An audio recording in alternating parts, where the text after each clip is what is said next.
Hello everybody, this is Dark Phoenix Day. Today we're going to review the next banner that's coming up on Final Fantasy Brave Exodus Global, which is the Final Fantasy 15 event, Sacrifices, which is the raid event. Of course, as you commonly, as some of us that already play raid event, that have already played raid events, we already know what it is. But those of us that haven't, like newcomers and whatnot, raid events are essentially events where you get 5 attempts to beat a boss, and regardless if you win or lose, you will still gain the summoning currency for the raid event summon banner, which is pretty decent because you can get some good stuff from there. So like, for example, as it's shown on here, we can get Gladiolus, Prompto, and Ignis prisons for their MV for the Neo Vision Awakenings and whatnot, and a few abilities and equipment. So let's go through what we can get. So we can get the Celly Blossom or Sile Blossom. I'm not sure how you specifically say that, but of course, but as it's saying on here, 48 to MP and HP, and adding 29 to attack, defense, and magic, and then giving you a boost to 50% magic, which is pretty decent for your magic attack for your wild mages and whatnot, because that would be very helpful for them in terms of like trying to get them either in a bit more damage, or you just need a little bit more HP or defense, etc. Next is the Rapidus Smg, which is a gun, which of course, well, not of course, sorry, which has 132 attack, 30 defense, and is able to allow normal attacks to hit twice. Of course, a lot of the, like, what some people may not know is that there's some piece of equipment like lightnings or a scarf or the twin lance, or there's possibly another one that I can't think of right now, that allow your normal hits to attack twice, and this is kind of okay. Like, it's kind of good for example, if you need to try and get the limit burst gauge down, well, not limit, the break gauge down, and you've got the right equipment for it, or you're trying to get sorry, I'm trying to think. Well, try and get the break gauge down, trying to get a few limit burst crystals, trying to just, I don't know, do something. So that's why it's good for. Next, we can also gain the Genji Blade from Final Fantasy 15. We have one from the Brave Exodus. Well, that was given us to the Chamber of the Fallen from the Gilgamesh trial, but now we've got one from Final Fantasy 15, which increases attack and defense when you are armed with 2 one-handed weapons, which can be really good for someone like Gladiolus, who gets an increase in, I think, defense and attack as well in his base form whenever he's got the Genji Blade equipped. Now, I don't know if it's just for the base Genji Blade or if it's now going to be for both of them. I don't know, I haven't checked yet. And we'll gain the Spell Daggers, which increase fire, ice, and lightning elemental damage for physical attacks, limit bursts, and magic attacks by, I'm not sure how much it's saying on here, so it's hard to tell, but it's going to be activated at the beginning of the battle and after you've been revived. And then we've got Covenant of the Guards, which boosts evocation damage, not sure by how much though, unfortunately, and boost the parameters of espers by 20% when you've set them. So those are the things we are going to get. And for those of you who kind of know, for the fact that it's showing Gladiolus, Ignis, and Prompto, this is the Lunar Freya banner, which means, of course, they've either purposely missed out on Arden because for whatever reason, because not a lot of people like Arden, or simply because then they might not be planning to put Arden in for a Neo Vision. We don't know, of course, because they're doing this differently from the Japan server, so not everything can be done to accuracy. But with that means we also gain the Leviathan Chronicle battle, which is really good for, well, really good. It's basically meant to be used for the Lunar Freya. Well, the 2 or more items that we can get from this event and whatnot. So, of course, you're saying all the characters that you can get the bonuses from and whatnot. So, we can get the Scepter of Pyrrhus. I'm not sure how you specifically say that. Which can give you Aid of the Kings, your plus, and the King's Worship of the Hexion, which I believe would be King, which I believe is representing of Bahamut from the game. But anyway, of course, the first ability, which is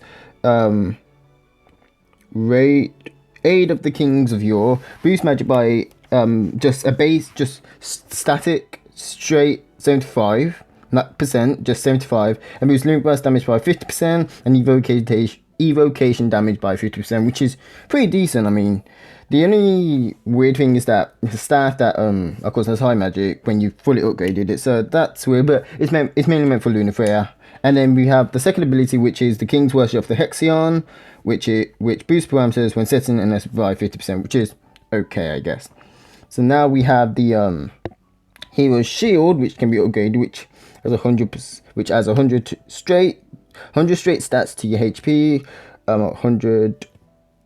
Which increases your HP by 100, defense by 135, spirit by 62, sorry, and HP by 20%, and activates the Last Shield of Lucius, which boosts attack by 40%. Now, ideally, this would be something you'd be using for Gladiolus.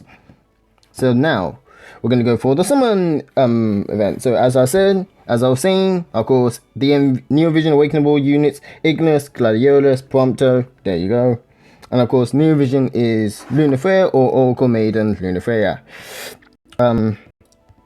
Looking at what she is, from what I know from the Japan server, her base form I think is just Magic Attacker, but her bracelet form is an Evocation Damager, I believe. I'm not too certain on that, so don't take my word for it, because if you want to be sure, like, search videos done by like Sinzar, Deus Gaming, all those people that play the Japan server, and they should be able to give you an idea of how it's done. Trident. So her STMR is Trident of the Oracle, which of course, which has magic plus 178, spirit plus 120, and that's the Descendant of the Oracle, which boosts evocation damage by an extra 50%. That can be good for someone like, well, of course, Lunar Freya, but also Terra and, well, Neo Vision Terra and Neo Vision Ferris. And then she has For the King, which boosts magic by 40% and boosts parameters when setting the SP by 50%. Also really good, fairly decent and really good and whatnot. Next we have Ignis, who goes from his base form, becomes a healer supporter to an all-out physical attacker. For an unlimited amount of terms, Soul Crossblade, Ignis's food notes, of course, for the MVAs, as you know, you gotta get them to 120. You've also gotta get their STMR just to get them to the MVA. And so that looks like, I'm guessing he's gonna be a physical, well, of course, an all-out physical attacker, but I'm not sure what else. But next, we're going to Gladiolus, who goes from being his physical attack, well, physical kappa and tank to an all-out physical attacker. Strange how they're doing this, but you can still use his base form for like for a tank, which is pretty good. Of course, I won't know what his stats will be like, or what his abilities are, because I'm not going to be researching that right now because it's too much effort. Well, not too much effort, I just can't be asked. And then we have Prompto, who went from being attacker and debuffer to just an all-out attacker as well. And they've updated, wait a second, let me see if they've updated the others. No, so Prompto's a lucky guy for getting an updated ability and an updated TMR and STMR, which is which is actually reasonably good, because Prompto is a good character, but his ability, his TMRs and STMRs were lacking something. So of course, Moodmaker now has an extra HP, or maybe not an extra HP. It must have had the HP from the get-go. I can't fully remember, but increases the fill rate by 200, which means that it might be permanent, or it might only be 3 turns. We don't know yet. So Executioner, aside from the Jewel World, also gained Machine Killer, which is pretty decent, I guess. I mean, it's an upgrade from what it was before, because not going to lie, it was terrible from what it was before, where it was just a gun that had a decent spirit, well, random spirit number, not sure why, an okay attack, and you could allow dual wield. But now now machine killers on it, well, it's going to be pretty decent. So yeah, that's it for the unit. Now we're going to look at the of course, the vision card. So this is what the Lunar Freya's vision card will do, which is seems okay, but I'm not sure how good it will be, so it's hard to tell. Of course, we've got the story continue for those of you who have been playing the Final Fantasy Brave Exvius Season 3 story. The story is continuing. As we know from the last time, Finas was trying to sacrifice herself to save everyone. We're not sure how it went, so that'll be good to see. So we are also going to get a special ticket to even be guaranteed you get one guaranteed 5-star or Neo Vision unit, and we have a 3% chance of getting either Oracle, Lunar Freya, or Noctis, but but you have to purchase it, so it's hard to tell. I might go through it, I might not, I don't know yet. We have the Treasure Summon, which is the paid to try and get a chance at getting the character. I've done I think 2 in the past. I've gotten the unit I think once or twice off the event, so it's hard to tell. Sorry. Of course, the exchange event, well, the exchange shop and whatnot, you know, the way how they usually do it. I might consider doing it though to get Rydia's headband though. I'm not too sure yet. It depends. We then have the Fated Friends login bonus, which is the obvious one. The event's giving us a login and whatnot. Well, to get a few items, try and help us easily get them fragments and whatnot for the characters.